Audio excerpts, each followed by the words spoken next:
The WordPress team is testing out a new process with WordPress core 7.1 to do with where your images are processed. Now, I'm not talking about conversions of PNG or JPEG to AVIF or WebP, or even reducing the amount of duplicate files you can get. You know, when you add an image to your media library, and I've got my Pix Refiner code snippet, and there are other optimization tools that can help you out. The WordPress core team are looking to move your image processing from your host provider into your browser, which you might not quite understand, but when you drag an image into your media library, we know it's going to create loads of duplicate sizes and it ain't going to convert.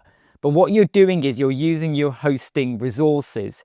Now, if it can be done within your browser when you add in an image, that basically lessens the burden on your host provider. And this will all happen before the image is uploaded. Now, why does this matter? Technically, it means less work for your host, and it means your web pages should render load faster. Now, if you're an agency and you're running loads of websites on a shared server, because you're using less resources, you know, when you get told you're using lots of inodes or CPU seconds and things are being processed, it could make those kind of warnings and notifications a thing of the past. Now, for those of you that aren't really excited by that, I get that, because like I said, there are other optimization tools and things you could use, but behind the scenes this could really be a good move for WordPress. Now, don't get me wrong, I really would like to see inbuilt image conversion optimizations, reducing the amount of duplicate files we have in our file server spaces, databases. I really feel like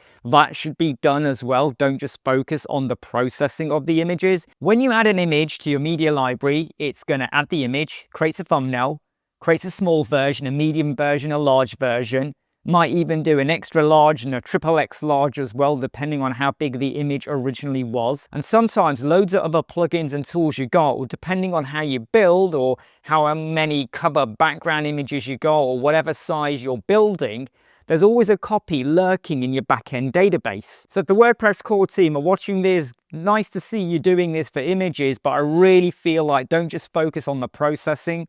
Start looking at how we can remove or reduce massively duplicated sizes unless we specifically specify what sizes we want, and just make it easier when we do drop an image in, because someone might even provide an image where they've uploaded it via a form and then it might feed into custom fields or something else. Do the conversion from PNG, JPEG or whatever size or file format they give us to WebP or AVIF. That is massively overdue, and I know it was mentioned or looked at a year ago or even a year and a half ago when it kind of dropped and disappeared, but I'd like to see that coming back on the table. Anyway, I'm Imran Web Squadron, so WordPress core team working on 7.1, looking at image processing, lifting it away from your host provider and doing it within your browser. See you soon.